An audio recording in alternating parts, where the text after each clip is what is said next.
एक सुनसान आइलैंड से शुरू हुई है जहाँ जोआ नामी लड़की होश में आई है। उसे कुछ याद नहीं आ रहा कि वो यहाँ कैसे आई। उसके इर्द गिर्द कोई इंसान भी नहीं। तो यहाँ से बाहर निकलने का रास्ता ढूंढने के लिए वो इधर उधर भटकना शुरू करती है और तभी उसे रेत में पड़ी हुई एक बोतल नजर आती है। इस बोतल को उठाते ही जोआ की गुजरी हुई बातें याद आने लगी। वो यहाँ कैसे आई थी, ये बात थी एक हफ्ते पहले की, जहाँ वो अपने घर पर थी। उसे एक अननोन नंबर से एक आइलैंड पे होने वाली पार्टी का इनविटेशन मिलता है जो कि बिल्कुल फ्री था। जोआ बगैर कुछ सोचे समझे वहाँ जाने के लिए हाँ कह देती है। हालांकि ट्रिप के रूल्स भी काफी अजीब थे।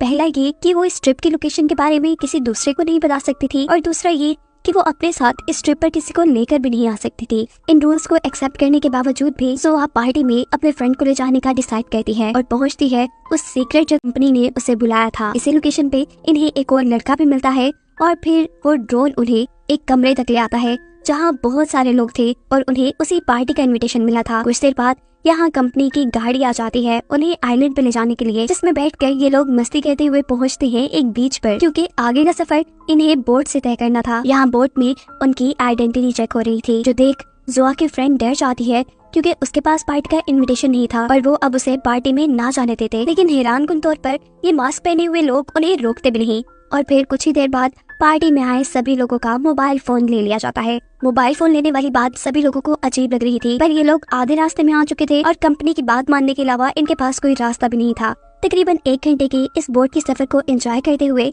आखिरकार ये उस आइलैंड पे पहुंच गए जहां इन्हें पार्टी करनी थी। यहाँ आकर सभी लोगों को डिजिटल बैंड पहनाए गए। इन्हें यहाँ पार्टी करने में बहुत मजा आ रहा था। पार्टी करते करते रात भी हो चुकी थी लेकिन ये लोग थके नहीं थे। यहीं पर जोआ को एक डैनियल नाम का लड़का मिलता है जिसके वो काफी करीब आ जाती है। कुछ ही देर बाद यहाँ पार्टी में एक बहुत बड़ा होलोग्राम चलता है जो कि एस्ट्रिड नाम की एक औरत का था, जो बताती है कि ये लॉन्च पार्टी कंपनी की है। हमने इस पार्टी में 100 लोगों को बुलाया है, लेकिन इन 100 लोगों में से सिर्फ 5 खुशनसीब ही हमारी न्यू सॉफ्ट ड्रिंक को टेस्ट करेंगे। इन 5 लोगों के नाम में जोआ का नाम भी था। 5 को ड्रिंक दी जाती है, ये लोग उस ड्रिंक को पी लेते हैं, जबकि दूसरी तरफ दिखाया जाता है कि जोआ की फ्रेंड जो उसके साथ शहर से आई थी वो उसे ढूंढ रही थी। उसे ढूंढते ढूंढते वो इस पार्टी के पास बनी एक कैंप में चली जाती है, जहाँ उसने देखा कि पार्टी के ऑर्गेनाइजर्स यहाँ एक आम आदमी को मार रहे हैं। वो उसका सर बार बार पानी में डुबा रहे थे, जो देखकर ये लड़की बहुत ज्यादा डर गई और जोआ को ढूंढने के लिए उसकी तरफ भागी। जबकि दूसरी तरफ जोआ को तो उस ड्रिंक पीने की वजह से होश ही नहीं था। उसे अब हेलुसिनेशंस होने लगे थे, यानी अजीबोगरीब चीजें नजर आ रही थी। वो इधर उधर भटकते हुए एक पहाड़ी तक पहुंची, इससे पहले कि वो उस पहाड़ी से गिर जाती, जहाँ एक आदमी उसकी जान बचाता है और फिर उसे यही छोड़कर चला जाता है। सुबह होने तक जोआ यही पड़ी रही। इसके बाद वही सीन दिखाया जाता है जो हमने सीरीज के शुरू में देखा, जहाँ जोआ को कुछ याद नहीं है और उसे अब वही बोतल मिली है जिसकी ड्रिंक उसने रात में पी थी। जोआ पूरे आइलैंड पे घूमी। उसने देखा कि पार्टी में आए सभी लोग जा चुके थे। अब किस्मत से उसे वो 4 लोग मिल गए जिसने उसके ड्रिंक पी थी। ये चारों मिलकर पूरे आइलैंड पे घूमते हैं, इन्हें कुछ नहीं मिलता। घंटों के इंतजार के बाद उन्हें ये बात कंफर्म हो जाती है कि पार्टी में आए सभी लोग उन्हें यहाँ छोड़कर वापस जा चुके हैं। इस वक्त पर उनके पास एक ड्रोन आता है। ये ड्रोन उन्हें इसी आइलैंड के दूसरी तरफ बने एक आलीशान मेंशन में लेकर आता है। ये देख सभी लोगों को हैरानी हुई कि इस आइलैंड के ऊपर बहुत से लोग रह रहे थे, जिनकी लीडर एस्ट्रिड नाम की वही लड़की है जिसका रात पार्टी में हमने होलोग्राम देखा था। एस्ट्रिड उन्हें बताती है कि शायद गलती से रात में बोट तुम लोगों को यही छोड़ गई है, पर आप लोग परेशान न हो, वो बोट आप लोगों को यहाँ लेने जरूर आएगी। जब तक बोट नहीं आती आप लोग यहाँ रह सकते हैं। उसकी ये बात सुनकर जोआ को काफी तसल्ली मिलती है और तभी उसे अपनी दोस्त का ख्याल आता है जो उसके साथ शहर से आई थी।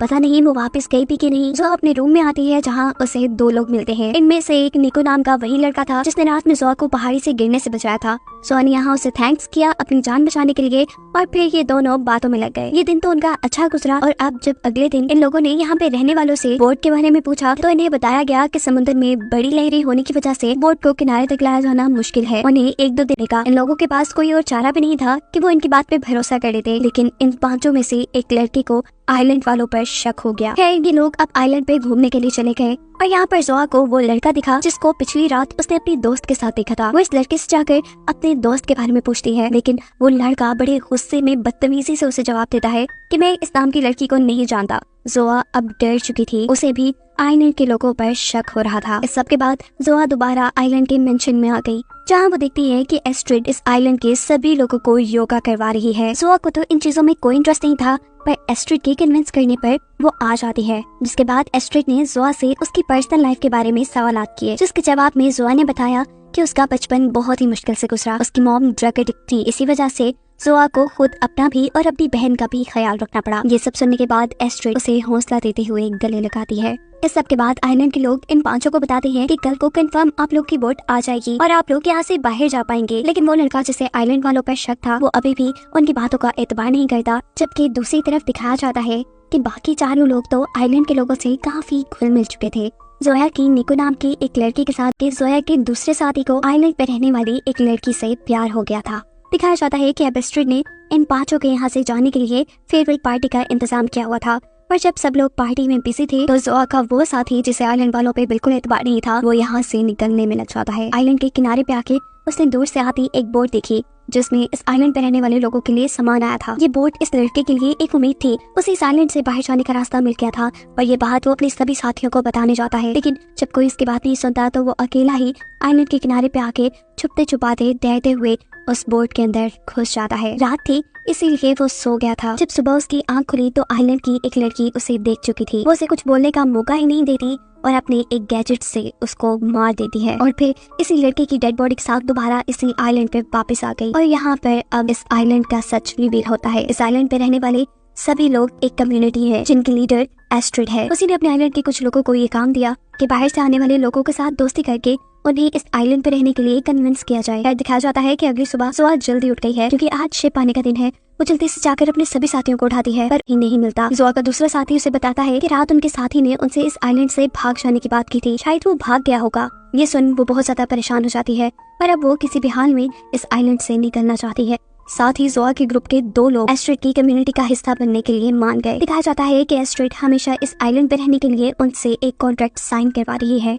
जबकि सीन कट होकर हमें शहर का सीन दिखाया जाता है। जोआ की बहन जोआ के लिए बहुत ज्यादा परेशान है। उसने अपनी मॉम के साथ मिलकर जोआ की मिसिंग रिपोर्ट भी पुलिस में करवाई, लेकिन पुलिस फिर भी उसकी बहन को नहीं ढूंढ सकी। अब जो भी करना था जोआ की बहन को खुद ही करना था। वो जोआ का रूम चेक करती है और यहाँ उसे जोआ का एक और मोबाइल मिल जाता है, जिसमें डेनियल नाम के लड़के के मैसेजेस आ रहे थे। डेनियल वही लड़का था जो इस सीरीज के शुरू में पार्टी में ही जोआ से मिला था। वो और जोआ काफी करीब आ गए थे। डेनियल की इन मैसेजेस से जोआ की बहन को जोआ के आइलैंड पे जाने के बारे में पता चला और उस आइलैंड का पता चलाने के लिए उसने डेनियल नामी इस लड़के से मिलने का फैसला किया। सीन कट होकर दोबारा आइलैंड का सीन दिखाया जाता है, जहाँ अभी तक जोआ को कोई बोट लेने नहीं आई, जहाँ इनकी कम्युनिटी का दोबारा से योगा सेशन शुरू हो चुका है। सभी लोग बैठे हुए हैं और इस मर्तबा एस्ट्रिड एक दूसरे लड़के से उसके पास्ट के बारे में बात करने को कहती है। वो लड़का थोड़ा हिचकिचाता है और फिर बता देता है कि बचपन में उसकी लापरवाही की वजह से उसकी बहन की डेथ हो गई थी और इसी वजह से उसकी मॉम ने आज तक उससे बात। उसे हौसला देती जोआ गुस्से में उठ खड़ी होती है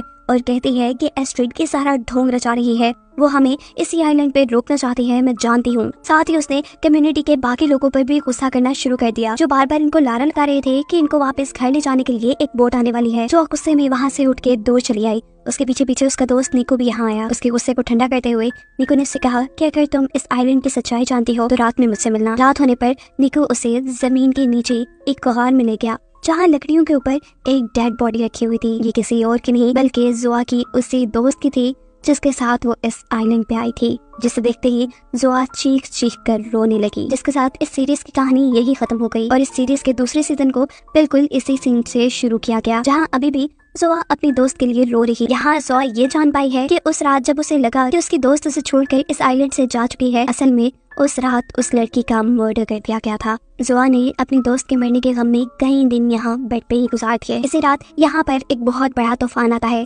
आइलैंड के सभी लोग जोआ के साथ आइलैंड के दरमियान में मिलकर खड़े हो जाते हैं ताकि इस तूफान से वो बच सके। इसी रात जोआ एक बेल नामी लड़की से मिली, जिसने जोआ को इस आइलैंड की सच्चाई बताना शुरू की। उसने बताया कि हमारी कम्युनिटी में एक लिंक का वर्ड यूज होता है, जिसका मतलब मैं तुम्हें समझाती हूँ। जब भी इस आइलैंड पे हफ्ते 2 हफ्ते बाद नए लोग आते हैं, उनके साथ कम्युनिटी का एक लोकल आदमी जुड़ने की कोशिश करता है ताकि वो उसे इस आइलैंड पे रहने दिया है कि तुम्हारा लिंक निको है और जितना हो सके तुम उससे दूर रहो। ये बात जानकर जोआ काफी परेशान हो गई। जोआ अब गुस्से में निको के पास जाती है और उनसे इन सारी बातों के बारे में पूछती है और कहती है कि तुमने मुझे मैनिपुलेट करने की कोशिश की है ना। सारी सच्चाई जोआ के मुंह से सुनने के बाद निको को इस बात का यकीन हो गया कि कोई तो कम्युनिटी के अंदर का बंदा के सारे राज फाश कर रहा है। ये बात बताने के लिए वो एस्ट्रिड के पास गया और यहाँ हमें पता चलता है कि एस्ट्रिड के कहने पे ही जोआ की दोस्त को मरवाया गया था और एस्ट्रिड के ही कहने पर निको ने जोआ को उसके फ्रेंड की डेड बॉडी दिखाई थी ताकि निको उसे डराकर इस आइलैंड पे रोक सके। लेकिन अब निको एस्ट्रिड से कह रहा था कि मुझे लगता है कि हमने ये काम गलत कर दिया। वो तो अपने दोस्त की डेड बॉडी देखने के बाद और भी ज्यादा डर चुकी है और यहाँ से जाने के बारे में बात कर रही है। एस्ट्रिड कहती है कि अगर जोआ इस आइलैंड से बाहर चली गई तो वो हमें पकड़वा सकती है, हमें उसे खत्म करना पड़ेगा। अब एस्ट्रिड ने जोआ को अपने रूम में बुला लिया और पीछे ही अपनी इंस्पेक्टर को भी, जो उसे अपने गैजेट से मार देती। एस्ट्रिड से बातें करते करते चुपके से इंस्पेक्टर उसके पीछे आ गई। उसके सर के ऊपर वो अपना गैजेट रखते हुए उसे मारने ही वाली थी कि तभी जोआ बोल गई, एस्ट्रिड मैं आपसे माफी चाहती हूँ, शायद मैंने हम बहुत बदतमीजी कर ली है और अब मैं आपकी कम्युनिटी का हिस्सा बनना चाहती हूँ। उसकी ये बात सुनते ही एस्ट्रिड पीछे वाली लड़की को जोआ को ना मारने का इशारा कर देती है। ये लोग उसे मारने वाले हैं। अपनी जान बख्शते देखकर उसे भी सुकून का सांस मिला और वो अपने रूम में वापस आ गई जहाँ निको था। उसके साथ बातों ही बातों में जोआ को ये पता चला कि जोआ के बारे में सब कुछ एस्ट्रिड को निको ने ही बताया है। ये बात जानकर वो उसके ऊपर बहुत ज्यादा गुस्सा हुई। जोआ अब बहुत ज्यादा गुस्से में आ चुकी थी। वो अपना बदला लेना चाहती थी, इसीलिए रात में उसने सबके सोने का इंतजार किया और फिर एक स्क्रू ड्राइवर की मदद से निको को मारने के लिए पहुंची। इससे पहले कि वो निको को मार पाती, उसी की दूसरी रूममेट क्लोडिया उसे देखकर उसे रोक देती है। उसके मुंह पे हाथ रखते हुए वो उसे पीछे की तरफ लेकर आई। क्लोडिया ने सुबह होने पर उसे बताया कि उसके बॉयफ्रेंड ने भी यहाँ से भागने की कोशिश की थी, पर कम्युनिटी के लोगों ने उसे मार दिया। पर अब मैंने भी यहाँ से निकलने का प्लान बना लिया है। तुम्हारी तरह ही हर कुछ हफ्ते बाद नए लोगों को इस आइलैंड पे लाया जाता है ताकि वो एस्ट्रिड की कम्युनिटी का हिस्सा बन जाए और जिस दिन उन लोगों को यहाँ लाया जाएगा उन्हीं की बोट में छुपकर हम यहाँ से भाग जाएंगे। जोआ को क्लोडिया का ये आइडिया काफी पसंद आता है और वो ये आइडिया जाकर अपने बाकी साथियों को बताती है। साथ ही उसने इन सबको आइलैंड का सारा सच भी बता दिया, जो जानकर ये लोग भी शौक हो चुके थे। फिर अब दिखाया जाता है कि रात में एस्ट्रिड के हस्बैंड ने अपनी एक एनिवर्सरी की पार्टी रखी है। एस्ट्रिड के हस्बैंड यहाँ एस्ट्रिड के प्यार के लिए एक स्पीच ही दे रहे थे कि तभी अचानक कोई उनका सॉफ्टवेयर हैक कर लेता है, जिसके जरिए उन्हें एस्ट्रिड को मारने की धमकी मिलती है। ये जीत गई थी, इसीलिए अब कम्युनिटी के सारे मेंबर्स इस मामले का पता चलाने के लिए बैठ जाते हैं। इस कम्युनिटी की हेड मेंबर्स में से एक लड़की जो कि हैकिंग जानती थी, वो एस्ट्रिड को बताती है कि दूसरा हैकर बहुत पहुंचा हुआ है और मैं उसके सिस्टम तक नहीं पहुंच पा रही। ये लोग अब फैसला करते हैं कि ये इस कम्युनिटी के किसी एक मेंबर को मारकर उस हैकर तक अपना पैगाम पहुंचाएंगे और उन्हें बताएंगे कि एस्ट्रिड कितनी खतरनाक है। असल में एस्ट्रिड एक कल्ट की मेंबर है। कुछ लोग जोआ को मारने का कहते हैं तो कुछ लोग जोआ की रूममेट क्लोडिया को, जिसके बाद दिखाया जाता है कि रूम में से क्लोडिया को 2 इंस्पेक्टर गिरफ्तार कर लेते हैं। जोआ समझ चुकी थी कि यहाँ कुछ तो गड़बड़ है। वो इन लोगों से पूछती है कि आखिर आप क्लोडिया को कहाँ लेके जा रहे हैं, लेकिन ये लोग जोआ को खामोश रहने का कहते हुए क्लोडिया को लेकर यहाँ से निकल जाते हैं। एक पहाड़ की चोटी पे ले जाकर इन लोगों ने अपने मेटल डिवाइस के जरिए क्लोडिया की जान ले ली। तो सीन कट होकर दूसरी तरफ हमें दिखाया जाता है कि शहर में लोग अपने गुमे हुए प्यारों का पता चलाने में लग चुके हैं। एक आदमी ने अपने बेटे को ढूंढने के लिए एक प्राइवेट इन्वेस्टिगेटर को हायर किया। इस इन्वेस्टिगेटर ने अपना काम शुरू किया और जल्द ही उन सभी लोगों की लिस्ट निकाली जो उस आदमी के बेटे के साथ गायब हुए थे और इसी के अंदर जोआ का भी नाम था। इसलिए उन्होंने जोआ की फैमिली को कांटेक्ट करने का फैसला किया। यहाँ जोआ की बहन तो खुद ही जोआ को ढूंढ रही थी। वो फाइनली अब डैनियल नाम के उस लड़के से मिली जो जोआ के साथ पार्टी में शहर भी आ चुका था। उसने जोआ की बहन को सारी पार्टी की बात बताई कि कैसे उन्हें मैसेज आया, वो लोग आइलैंड पे गए, वहाँ पार्टी हुई, जिसके बाद ये लोग वापस आ गए। इस लड़के ने जोआ की बहन को एक रिस्ट बैंड भी दिया जो उन्होंने वहाँ जाते ही पहना था। जैसे ही जोआ की बहन ने इस रिस्ट बैंड को टच किया वो एक्टिवेट हो गया और इसकी खबर आइलैंड के लोगों को लग गई। जोआ की बहन डैनियल नामी आदमी को शुक्रिया कहते हुए अपने घर आ गई, जिसके बाद डैनियल को आइलैंड के लोगों ने किडनैप कर लिया। वो उसे एक वीरान जगह ले गए और उससे रेस्ट बैंड से भेजे हुए सिग्नल के बारे में पूछने लगे। पहले तो उसने कुछ नहीं बताया और फिर ज्यादा मार खाने पर उसने कम्युनिटी के लोगों को बताया कि जोआ की बहन जोआ को ढूंढने की कोशिश कर रही है। ये बात सुनने के बाद कम्युनिटी के लोगों ने उसे मार दिया। अगले सीन में हमें दिखाया जाता है कि जोआ के साथ उसके चारों ग्रुप के मेंबर्स एक रिचुअल परफॉर्म कर रहे थे। उन्हें यहाँ जलते हुए कोयलों के ऊपर से चलकर अपने हाथ पे एक टैटू भी बनवाना था जो उनकी कम्युनिटी का था। इन दर्द भरे कामों को करके उनकी हालत काफी खराब हो रही थी, लेकिन यही काम करने के बाद वो लोग इस कम्युनिटी का हिस्सा बन सकते थे। अब इन्हें एक पेंडेंट दे दिया गया था जो इस बात का सबूत था कि ये लोग फाइनली इस कम्युनिटी का हिस्सा बन चुके हैं। इनके हाथ पे जो टैटू बनाए जा रहे थे असल में वो स्टार रेटिंग थी। 1 स्टार का मतलब था कि ये लोग कम्युनिटी के मेंबर हैं, 2 स्टार का मतलब था कि ये लोग कम्युनिटी के मैनेजमेंट का हिस्सा है और 3 स्टार का मतलब था कि ये लोग कम्युनिटी के हेड मेंबर्स में शामिल। अब कुछ दिनों का वक्त गुजरा। अब यहाँ पर वक्त के साथ साथ जोआ के ग्रुप की तरह ही और लोग भी आते गए। उन्होंने यहाँ पर वक्त गुजारना शुरू कर दिया और उनमें से ही बहुत से लोगों को कम्युनिटी का हिस्सा भी बनने दिया गया। इस सबके साथ साथ जोआ और बेल की दोस्ती भी काफी अच्छी हो गई, जिसने उसे इस कम्युनिटी के बारे में बताया था। बेल ने इस मर्द पर जोआ को बताया कि वो इस आइलैंड की रेबल लोगों की मेंबर है जो यहाँ के लीडर्स को हटाने का काम करते हैं। एक तरह की ऑपोजिशन है ये लोग। वो जोआ को भी अपने साथ मिलने को कहती है, पर जोआ उसे इनकार कर चुकी थी। साथ ही जोआ ने उसे यह भी बताया कि वो अपने लोगों के साथ यहाँ से भागने का प्लान भी कर चुकी है। बेल जानती थी कि उसका यहाँ से जाने का प्लान कामयाब नहीं हो पाएगा, लेकिन फिर भी उसने उसे डिमोटिवेट नहीं किया, बल्कि हौसला दिया कि हाँ, तुम कामयाब हो जाओगी। सीन कट होकर दिखाया जाता है कि रात में कोई अनजान आदमी एस्ट्रिड के ऊपर हमला करने के लिए आया। इससे पहले कि वो एस्ट्रिड को मार देता है, यहाँ एस्ट्रिड के हस्बैंड उठ जाते हैं। वो अपने बेबी को बचाने की कोशिश करते हैं और इस आदमी से लड़ने लग जाते हैं। यह आदमी बड़ी चालाकी से इस आदमी को चाकू मारते हुए यहाँ से भाग जाता है। एस्ट्रिड अपने हस्बैंड को लेकर हॉस्पिटल जाने लगती है। वो यहाँ अपनी कम्युनिटी की क्लिनिक नहीं गई थी, बल्कि वो इसी आइलैंड पे बने दूर एक हॉस्पिटल में गई थी, जहाँ उसका इलाज कर दिया गया था। जिसके अगले दिन हम देखते हैं कि एस्ट्रिड ने दोबारा अपनी कम्युनिटी की मीटिंग बुलाई, लेकिन इसमें उसने अपने हस्बैंड पे होने वाले हमले के बारे में किसी को नहीं बताया। इसके बजाय उसने बताया कि हमारे आइलैंड पे नए लोग आने वाले हैं, इसीलिए आप सबको अपनी अपनी जिम्मेदारियां पूरी करनी होगी। हर किसी को कोई ना कोई काम दिया गया ताकि लोगों को अपनी कम्युनिटी में जमा करने का ये बुरा प्लान उनका आसानी से पूरा हो सके। ये खबर सुनते ही जोआ और जोआ का साथी तो काफी खुश थे, क्योंकि अब वो टाइम आ चुका था जिसका ये लोग इंतजार कर रहे थे। ये लोग फाइनली जा सकते थे अब। लेकिन उनकी ये खुशी तब गम में बदली जब उन्हें पता चला कि पार्टी में उन्हें मेन जगह पे काम करना है। वहाँ पे कैमरा भी लगे हो सकते थे, यानी इनके ऊपर भरपूर नजर रखी जा सकती थी। जोआ जो काफी दुखी थी और बीच में बैठी थी, उसके पास अब उसकी दोस्त बेल आती है।